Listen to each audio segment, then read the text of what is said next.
ગઈકાલે અલિંગી પ્રજનન આપણે જોયું હતું. અલિંગી પ્રજનનમાં દ્વિભાજનમાં બે ઉદાહરણ અમીબા અને પેરામેસિયમ જોયું હતું અને કલિકા સર્જનની અંદર ઈસ્ટ જોયું હતું. ઈસ્ટમાં વિભાજન અસમાન, અહીંયા અસમાન શબ્દ છે, અંડરલાઈન કરજો, અસમાન શબ્દ. ઈસ્ટમાં વિભાજન અસમાન હોય છે, એનો એમસીક્યુ છે ઘણી બધી રેફરન્સ બુકમાં. ઈસ્ટમાં વિભાજન ખાલી જગ્યા પ્રકારનું હોય છે, તો અસમાન પ્રકારનું વિભાજન હોય, અથવા તો અસમાન પ્રકારનું વિભાજન નીચેનામાંથી શેમાં જોવા મળે? એમાં 4 ઓપ્શન અમીબા, પેરામેસિયમ ને ઈસ્ટ ને એવું આપેલું હોય. તો ઈસ્ટમાં અસમાન પ્રકારનું વિભાજન, તો અસમાન નીચે અંડરલાઈન કરી દેજો, આ અસમાન અંડરલાઈન કરી દેજો. ઈસ્ટમાં અસમાન દ્વિભાજન શેમાં અમીબા અને પેરામેસિયમમાં. એના સિવાય કઈ ડિટેલમાં આમાં યાદ રાખવાની જરૂર નથી. આ ઉદાહરણ સૌથી અગત્યના એમસીક્યુ માટે, એટલે ખાસ સાચવજો. આ ડાયાગ્રામ 4 જોવાનું કીધું હતું ગઈકાલે મેં તમને.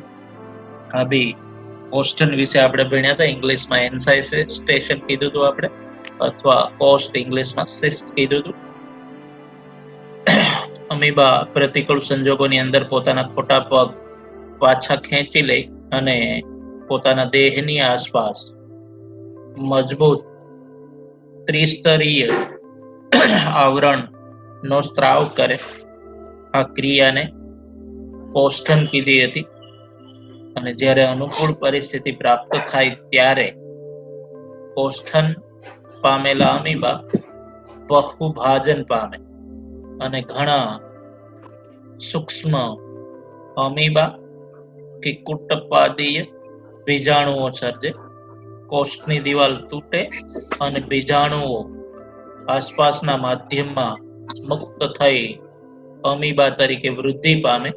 આ ક્રિયાને આપણે ગુજરાતીમાં બીજાણુ નિર્માણ, ઇંગ્લિશમાં સ્પોરુલેશન તરીકે ઓળખી હતી. તો આ વસ્તુ ગઈકાલે આપણે જોઈ હતી કે જ્યારે બી પ્રતિકૂળ પરિસ્થિતિ મેં સમજાવી હતી, કોને કોને પ્રતિકૂળ પરિસ્થિતિ કહેવાય. અતિશય તાપમાન વધારે હોય, યા તો અતિશય લો ટેમ્પરેચર હોય, ઠંડી પુષ્કળ હોય, યા તો વધારે પડતો વરસાદ કે વધારે પડતો પવન હોય, તો એ બધી પ્રતિકૂળ પરિસ્થિતિ થઈ. તો એવા સંજોગોમાં અમીબા પોતાના ખોટા પગને પાછા ખેંચી લે અને એક ગોળાકાર આકાર ધારણ કરી લે અને દેહની આસપાસ મજબૂત 3 પડદાનું 3 આવરણનું પડદો બની જાય, આવરણ બની જાય. એ ક્રિયાને કોષ્ઠન કીધી. પછી જ્યારે અનુકૂળ પરિસ્થિતિ થાય ત્યારે એ 3 સ્તરનું જે પડદાનું આવરણ છે એની અંદર કોષ કેન્દ્રનું વારંવાર વિભાજન થયા કરે અને બહુભાજન દ્વારા અનેક કોષ કેન્દ્રો સર્જાય. પછી એ બધા કોષ કેન્દ્રોની આસપાસ કોષરસનું ડિસ્ટ્રીબ્યુશન થઈ જાય અને જ્યારે અનુકૂળ પરિસ્થિતિ થાય ત્યારે બધા જ કોષ કેન્દ્રો છે અમીબા તરીકે બની જાય અને કવચ ફાડી અને બહાર આવે. એ બધા જ અમીબા તરીકે વૃદ્ધિ પામે અને એ ક્રિયાને બીજાણુ નિર્માણ અથવા તો સ્પોરુલેશન. તો અગાઉ અમીબાની અંદર દ્વિભાજન ભણ્યા અને અહીંયા બીજાણુ નિર્માણ ભણ્યા. એટલે અમીબાની અંદર બીજાણુ નિર્માણ દ્વારા બી પ્રજનન થાય અને દ્વિભાજન દ્વારા બી પ્રજનન થાય. દ્વિભાજનના 3 પ્રકાર મેં તમને કીધા હતા. સરળ પ્રકારનું દ્વિભાજન હોય, આયામ પ્રકારનું દ્વિભાજન હોય, અનુપ્રસ્થ પ્રકારનું દ્વિભાજન હોય. તો એ બધા પ્રકારના દ્વિભાજન હોય.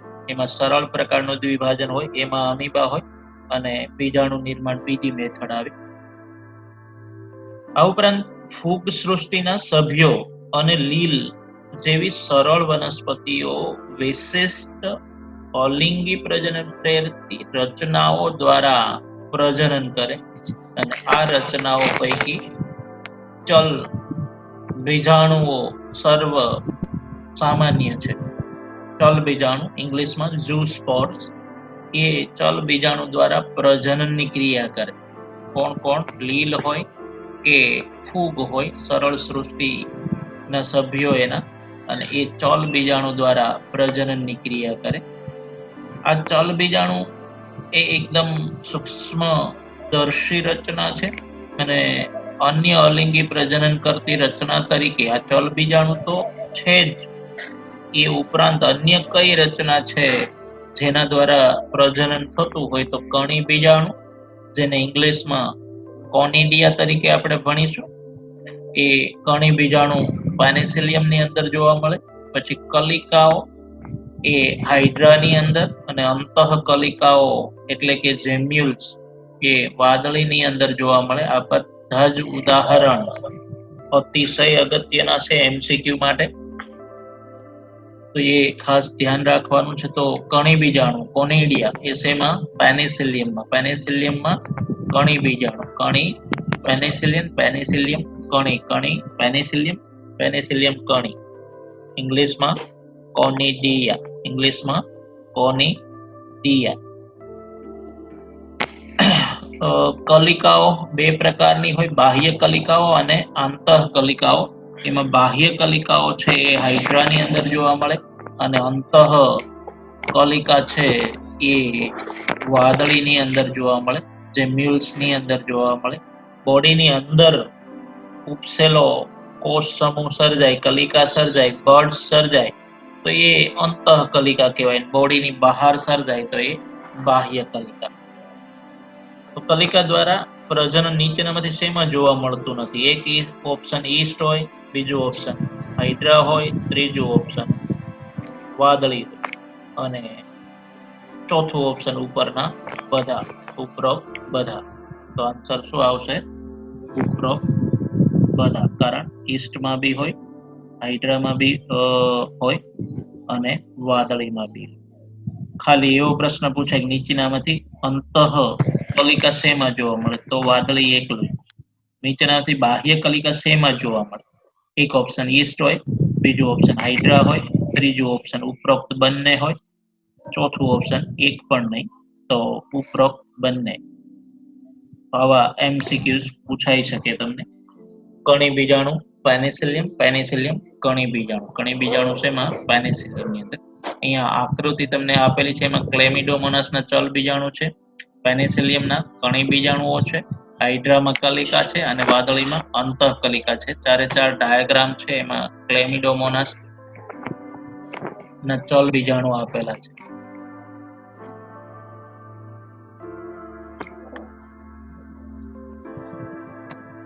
આ ચલ બીજાણુ છે બધા નાના નાના. આ નાના નાના છે, આ નાના નાના બધા છે એ ચલ બીજાણુ છે. તો આ ક્લેમિડોમોનાસ છે. પછી આ પેનિસિલિયમ, તો એમાં કણી બીજાણુ. કણી બીજાણુ તમને આકૃતિની અંદર દેખાય છે, નાના નાના નાના નાના. આ બધા કણી બીજાણુ છે, અને એ બીજાણુ દ્વારા નવો સજીવ સર્જાય.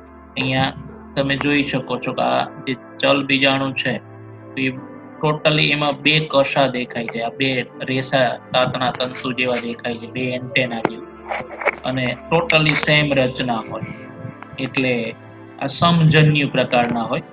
કણી બીજાણુ છે એ સમજન્યુ પ્રકારના હોય, આમાં અલગ અલગ ના પડે કઈ. આપણે પુરુષની અંદર, મનુષ્યની અંદર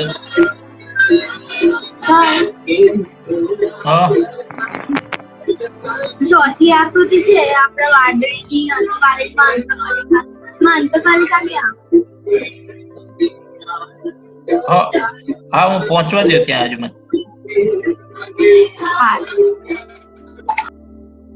તો આ બધા જે બીજાણુ છે ક્લેમિડોમોનાસમાં ચલ બીજાણુ એક જેવા જ છે. આ બીજાણુ જુઓ, આ બીજાણુ જુઓ, આ બીજાણુ જુઓ, આ બીજાણુ જુઓ, આ બીજાણુ જુઓ, બધા એક જેવા છે. જ્યારે આપણે મનુષ્યની અંદર શુક્રકોષ ને અંડકોષ, તો શુક્રકોષ બહુ નાનો હોય અને પૂંછડીયો હોય કોષ, અને અંડકોષ ગોળ હોય, ખૂબ મોટો ગેંડા જેવો હોય, મહાકાય. તો એક નાનું ટીંગોરિયું અને બીજો મહાકાય, એટલે એ અસમાન હોય, અસમજન્યુ હોય. જ્યારે આમાં ક્લેમિડોમોનાસ છે એમાં સમ પ્રકારના હોય, સમાન, ટોટલી આબેહૂબ. એમાં સ્ત્રી જન્યુ કોણ, મતલબ કે માદાજન્યુ કોણ ને નરજન્યુ કોણ કઈ ખબર પડે નહીં. ટોટલી સમ પ્રકારના, સમાન પ્રકારના, એક જેવા, એટલે સમજન્યુ હોય. તો એ ક્લેમિડોમોનાસ છે, એના ચલ બીજાણુ.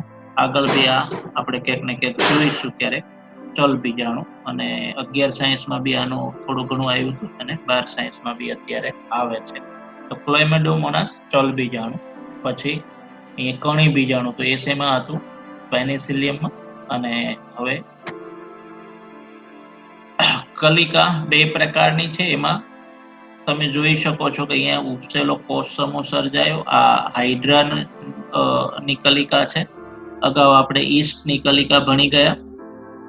આ હાઇડ્રાની કલિકા છે.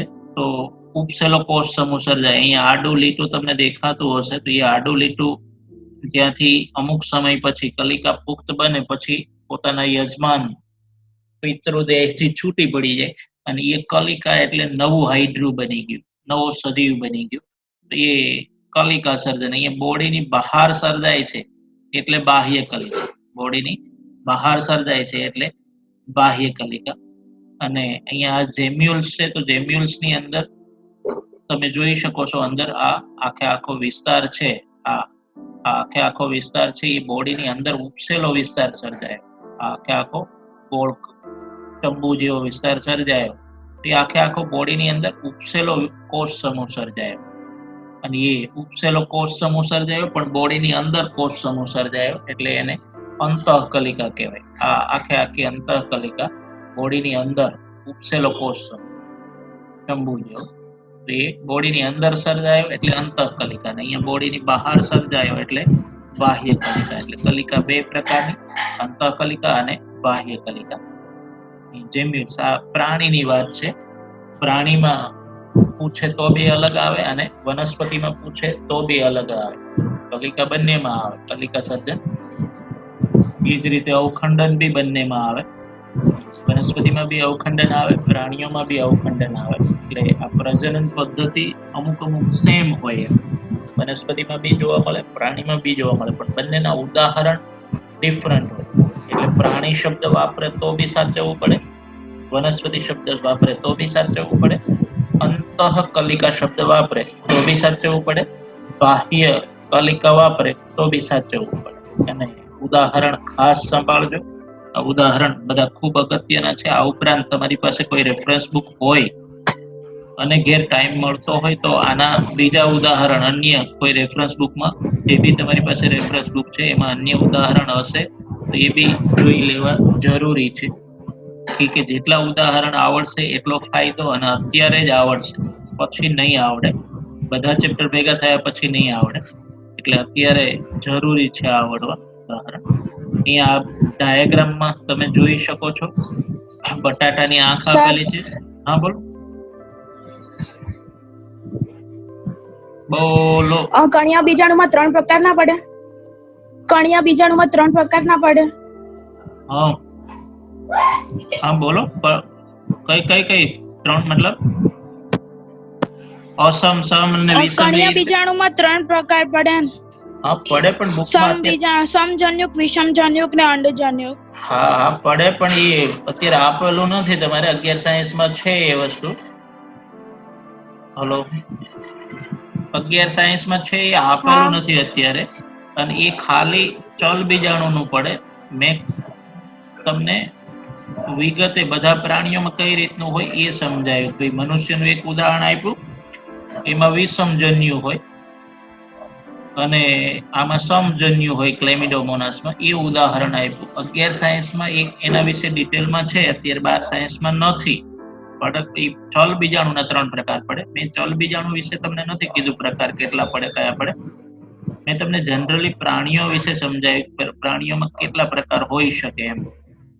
સમજન્યુ પ્રકારનું હોઈ શકે ને વિષમજન્યુ પ્રકારનું. એમાં વિષમજન્યુનું ઉદાહરણ મેં સમજાવ્યું તમને, મનુ. અને સમજન્યુ તો છે જ ક્લેમિડોમોનાસ. ને ક્લેમિડોમોનાસ વિશે અથવા તો ચલ બીજાણુ વિશે નથી સમજાયું કે છે નહીં, આ આખા ચેપ્ટરમાં નથી. પાછળ વિષમજન્યુ છે તમારે મનુષ્યની અંદર ને આવશે બધું, એટલે એને અનુસંધાનમાં સમજાયું. બરાબર, બોલો બીજું. બીજું કઈ નહીં. એટલે અત્યારે નથી, 12 સાયન્સમાં નથી. આપણે 11 સાયન્સમાં છે. આજે તમે બોલ્યા ને.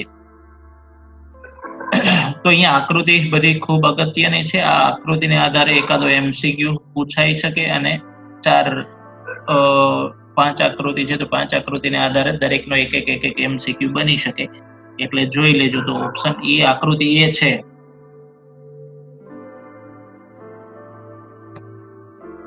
એમાં બટાટાની આંખ છે. પછી બી આકૃતિ છે એમાં આદુની ગાંઠામૂળી છે. સી આકૃતિ છે એમાં રામબાણની પ્રકલિકા છે. ડી છે પાનફૂટીની પર્ણકલિકા છે, અને ઈ છે જળકુંભીની ગુસ્તારિકા છે. અને આ દરેકનું જે નામ છે જેના દ્વારા પ્રજનન થાય છે એ બી અગત્યનું છે. આ ઉદાહરણ તમને જબરજસ્ત હેરાન કરનારા છે, એટલે સંભાળજો. જેમ કે બટાટામાં ખાલી જગ્યા દ્વારા પ્રજનન થાય તો આંખ દ્વારા, આદુમાં ખાલી જગ્યા દ્વારા પ્રજનન થાય તો ગાંઠામૂળી પ્રકાંડ દ્વારા, રામબાણમાં ખાલી જગ્યા દ્વારા તો પ્રકલિકા દ્વારા, પાનફૂટીમાં ખાલી જગ્યા દ્વારા તો પર્ણકલિકા દ્વારા, જળકુંભીમાં ખાલી જગ્યા દ્વારા તો ભૂસ્તારિકા અથવા ભૂસ્તારિકા દ્વારા પ્રજનન નીચેનામાંથી શેમાં થાય તો જળકુંભીમાં. જળકુંભી ખૂબ અગત્યનું છે, આ ચેપ્ટરમાં બી છે અને પાછળ આપણે 13, 14, 15, 16 ભણીશું તો એમાં બી 2 વખત આવશે પાછું, એટલે ટોટલ 3 વખત આવશે.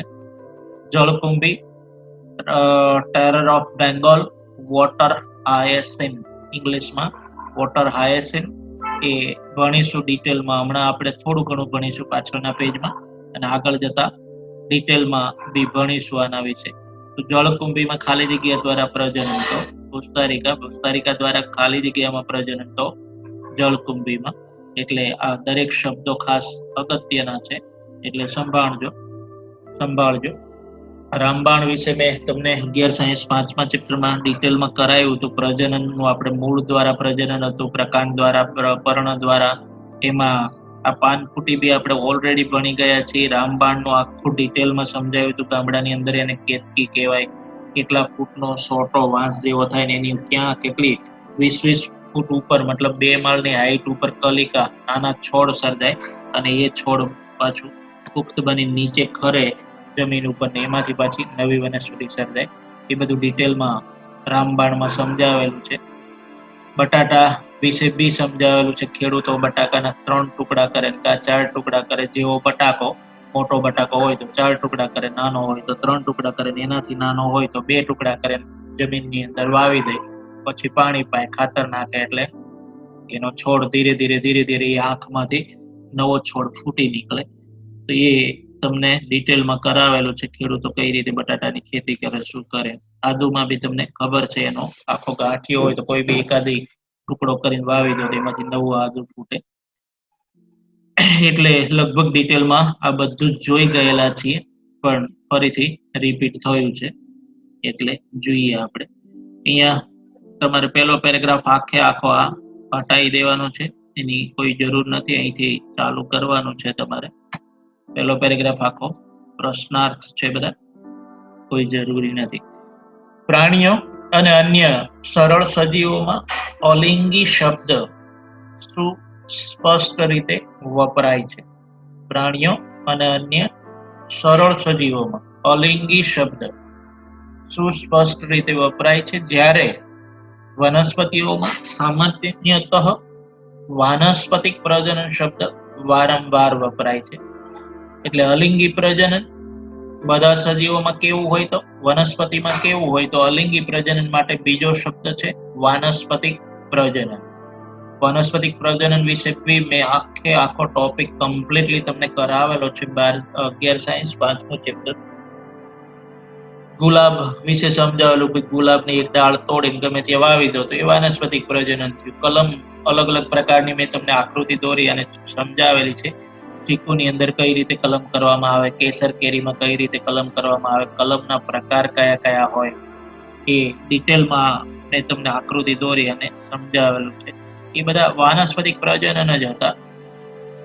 લીંબુમાં કઈ રીતે કલમ કરવામાં આવે એ બી સમજાવેલું છે. અને પાછું ક્લાસ જ્યારે બી ચાલુ થશે ત્યારે ડાયાગ્રામ ડ્રો કરી અને બોર્ડની અંદર સમજાવી દઈશું. અત્યારે થોડી અઘરી પરિસ્થિતિ છે, ડાયાગ્રામ ડ્રો કરીને સમજાવું એટલે આગળ જતા કમ્પ્લીટલી પાછું કરાવીશું. તો વાનસ્પતિક પ્રજનન, એનો બીજો શબ્દ અલિંગી પ્રજનન. વનસ્પતિમાં અલિંગી શબ્દ ઓછો વપરાય, વાનસ્પતિક પ્રજનન વધારે શબ્દ વપરાય. ચંપો હોય એની ડાળ તોડી વાવી દો તો બી નવો છોડ થઈ જાય, તો એ વાનસ્પતિક પ્રજનન. બીજ વાવો તો એ વાનસ્પતિક ન કહેવાય, એ લિંગી પ્રજનન કહેવાય. બીજ સીડ્સ વાવો તો કોઈ બીનું મૂળ વાવો. શક્કરિયા છે એનો વેલાનો ટુકડો વાવી દો, શક્કરિયાનો ટુકડો કરીને વાવી દો, એમાં ક્યાંય બીજ ન આવે. કેળ છે, કેળમાં નીચે કેળના થડની બાજુમાંથી નાના નાના બચોલિયા નીકળે નહીં, છોડ ટૂંકમાં કુંપળો ફૂટે એવી, એ તમે જમીનમાંથી ખોદીને બીજી જગ્યાએ વાવી દો તો એમાંથી નવી કેળ થઈ જાય. તો એ બધી પરિસ્થિતિની અંદર બીજ ન હોય એવી પરિસ્થિતિ, તો એ બધી વાનસ્પતિક પ્રજનન. હવે વાનસ્પતિક પ્રજનન માટે કઈ કઈ રચના હોય, તો જેમ કે ભૂસ્તારી છે, પછી ગાંઠામૂળી છે, પછી અધોભૂસ્તારી છે, પછી ગ્રંથિલ છે, પછી ભૂસ્તારિકા કંદ છે. આ બધી જ અલગ અલગ પ્રકારની રચનાઓ છે કે જેના દ્વારા વાનસ્પતિક પ્રજનન થતું હોય, અને આવી રચનાઓને વાનસ્પતિક પ્રસર્જકો વેજીટેટિવ પ્રોપેગ્યુલ્સ વાનસ્પતિક પ્રસર્જકો કહેવાય. તો આનો પ્રશ્ન પૂછાય કે વાનસ્પતિક પ્રસર્જક તરીકે ગાંઠામૂળી શેમાં જોવા મળે, ભૂસ્તારી શેમાં જોવા મળે, ભૂસ્તારિકા શેમાં જોવા મળે. તો આ દરેકના ઉદાહરણ યાદ રાખવા જરૂરી છે. આની ચાવી મેં તમને આપી હતી 11 સાયન્સમાં. દુર્વા ભૂરી, જલ ભૂકા, અધો ફૂદી, એ ચાવી મેં તમને આપી હતી યાદ હોય તો. હંસ વીરો, હંસરાજ, એમાં વીરો નામની રચના. દુર્વા ભૂરી, દુર્વા નામનું ઘાસ, એમાં ભૂરી એટલે ભૂસ્તારી. પછી જલ ભૂકા, જલ શૃંખલા, તો એમાં ભૂસ્તારિકા, જલ ભૂકા, અધો વીરો. ફુદીનામાં અધો ભૂસ્તારી, ફુદીનામાં જોવા મળી હતી. તો આ બધી રચના વિશે ચાવી બી આપેલી છે, ઉદાહરણ બી આપેલું છે. દુર્વાભૂરી, જલ ભૂકા, દુર્વાભૂરી, જલ ભૂકા, એ રીતે ચાવી મેં તમને આપેલી હતી. દુર્વા એટલે સમજાયું હતું કે જે ગાર્ડન ની અંદર ઘાસ થતું હોય, ધરો જેને આપણે દેશી ભાષામાં કહીએ તો એ દુર્વા. ધરો નામનું ઘાસ, તો એમાં ભૂસ્તારી નામની રચના હોય, મતલબ નાના નાના ટુકડા થઈ જાય ને એ ટુકડામાંથી નવો છોડ સર્જાય અને એના દ્વારા પ્રજનન થતું હોય. તો આ દરેકના ઉદાહરણ તમારી પાસે રેફરન્સ બુક હોય તો મેં ઉદાહરણ આપ્યા છે. એ ઉપરાંત બી દરેકમાં ઉદાહરણ છે, કોઈ ઇંગ્લિશ નામથી બી ઉદાહરણ છે, તો એ ઉદાહરણ જોઈ લેવા જરૂરી છે. આ ઉદાહરણનો પ્રશ્ન પૂછાય નીટમાં તો એ બુકમાં ક્યાંય ન હોય, એ એપ્લિકેશન બેઝ ક્વેશ્ચન કહેવાય, આઉટ ઓફ સિલેબસ ન કહેવાય. આમાં દરેકના ઓપ્શન 4 4 5 5 નામ તમને મળી શકે. તમારી પાસે એબીસી હોય તો એમાં બી હશે, અથવા તો ફિનિક્સ હશે તો એમાં બી હશે આના પ્રશ્નો, અથવા અન્ય કોઈ રેફરન્સ બુક હશે તમારી પાસે તો એમાં બી જોવા મળશે આના પ્રશ્નો. એટલે આ બહુ અગત્યના છે, પણ નીટ માટે, બોર્ડ માટે બી ખરું, પણ બુકમાં છે એ પૂછાય, બોર્ડમાં બહારનું ન પૂછાય. જેમ કે ઉપર બટાટાની આંખ ને આદુ, પછી જલ શૃંખલા અથવા તો જલકુંભી અથવા તો વોટર આયસિન, તેમાં 4 રચના આપેલી છે. તો એ 5 રચના આપેલી છે. રામબાણ છે, પાનફુટી છે, તો એ પૂછાઈ શકે. એ આઉટ ઓફ સિલેબસ ન કહેવાય, પણ પૂછાય ડાયાગ્રામમાંથી, થિયરીમાં ન હોય. વાનસ્પતિક પ્રસર્જક એટલે એવી રચના કે જેના દ્વારા પ્રજનન થતું હોય. ક્યાંક મૂળ દ્વારા પ્રજનન થાય, ક્યાંક પ્રકાંડ દ્વારા થાય, ક્યાંક પર્ણની કિનારી દ્વારા થાય, ક્યાંક કલિકા અગ્ર કલિકા દ્વારા થાય, ક્યાંક કક્ષ કલિકા દ્વારા થાય. એ બધી જ રચનાઓ એ વાનસ્પતિક પ્રસર્જકો કહેવાય. વાનસ્પતિક પ્રસર્જક જેના દ્વારા પ્રજનન થતું હોય, તો એવા રચના વાનસ્પતિક પ્રસર્જકો, ઇંગ્લિશમાં વેજીટેટિવ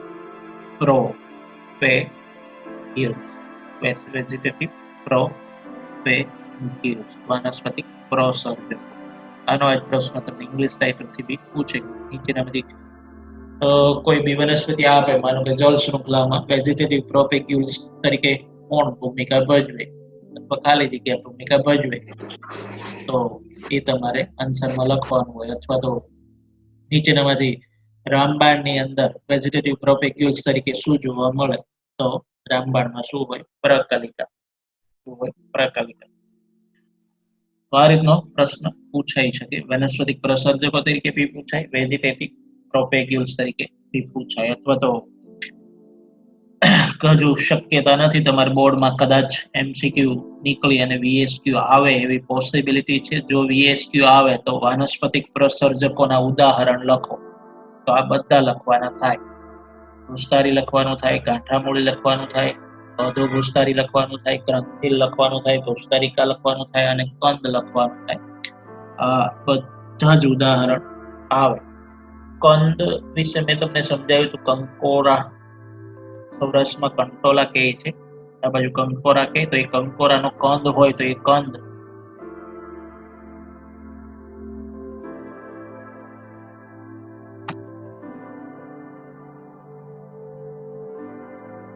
કંદ શિફ્ટિંગ કરી અને તમે બીજી જગ્યાએ વાવો તો એમાંથી નવી કંકોરાનો છોડ થઈ જાય, વેલો થઈ જાય.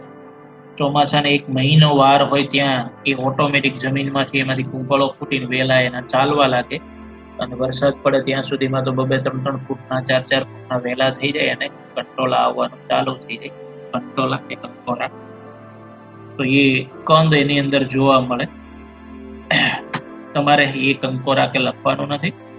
તમારે જે બી તમારી રેફરન્સ બુકમાં ઉદાહરણ હોય એ જોવાનું છે. મેં તમને ખાલી સમજાવ્યું દરેકના ઉદાહરણ. પણ તમારે બુકની અંદર 4-4, 5-5 રેફરન્સ બુકમાં હશે તો એ ખાસ તૈયાર કરવાના છે અને પૂછાઈ શકે એવા છે. કેટલાક સજીવોમાં સજીવ દેહ અલગ ભાગો કે ટુકડાઓમાં તૂટીને વિભાજિત થાય અને દરેક ટુકડો સ્વતંત્ર સજીવ તરીકે વર્તે. કેટલાક સજીવોમાં સજીવ દેહ અલગ ભાગો કે ટુકડાઓમાં તૂટીને વિભાજિત થાય અને દરેક ટુકડો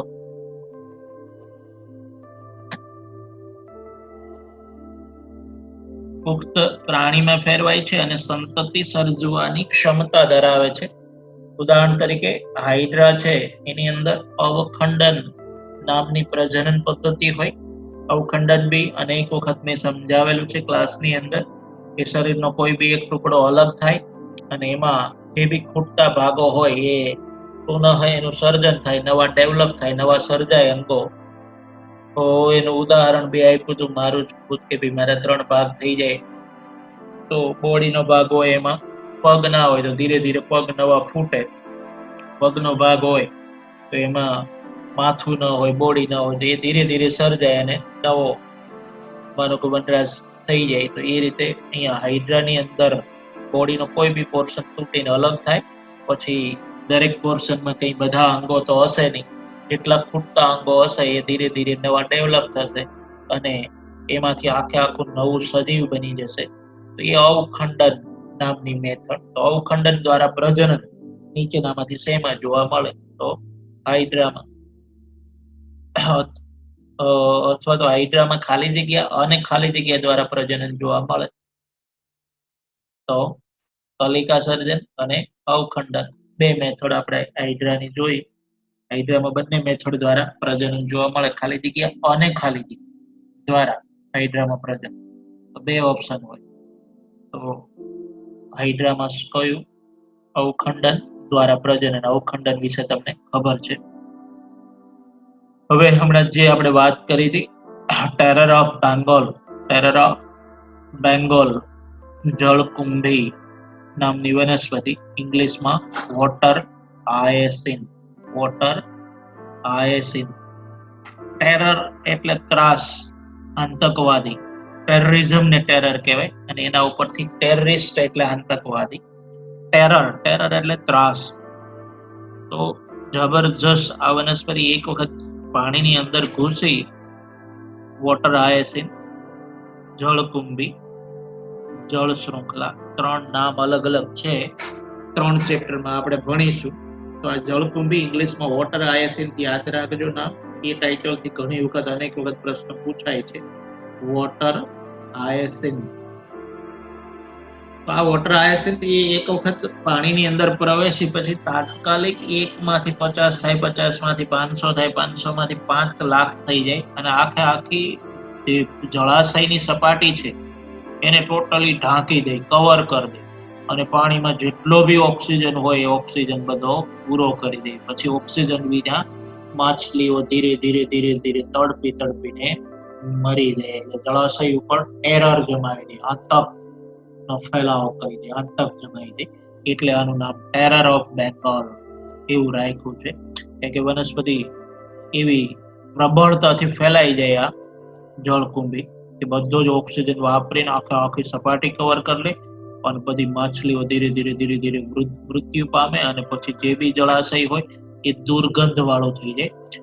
એકચ્યુઅલી આનો એટલું સુપર પુષ્પ આવે અને એટલા પર્ણનો આકાર સરસ હોય કે મનને મોહી લે, મન પ્રસન્ન થઈ જાય એવા સુંદર પુષ્પો હોય, અને પર્ણનો એટલો આકાર સુપર હોય, અને એના કારણે આપણે હિન્દુસ્તાની લોકો વિદેશમાંથી આને લઈ આવ્યા અને કોઈને કોઈ જળાશયમાં વાવ્યા પછી ભયંકર પસ્તાવો થયો કે ભૂલ થઈ ગઈ, ખોટું વવાઈ ગયું. પછી આને એક વખત આ જળાશયમાં આવી જાય પછી આને દૂર કરવું એટલે લોઢાના ચણા ચાવવા જેવું કામ થાય. કોઈ વસ્તુ, કોઈ ઉપાય આના માટે લાગુ પાડી શકાય નહીં, એટલું ડેન્જર છે આ. એટલે નામ ટેરર રહે. ટેરર એટલો ત્રાસદાયક, આતંકવાદ જેવું કામ કરે, એટલે ટેરર ઓફ બેંગોલ.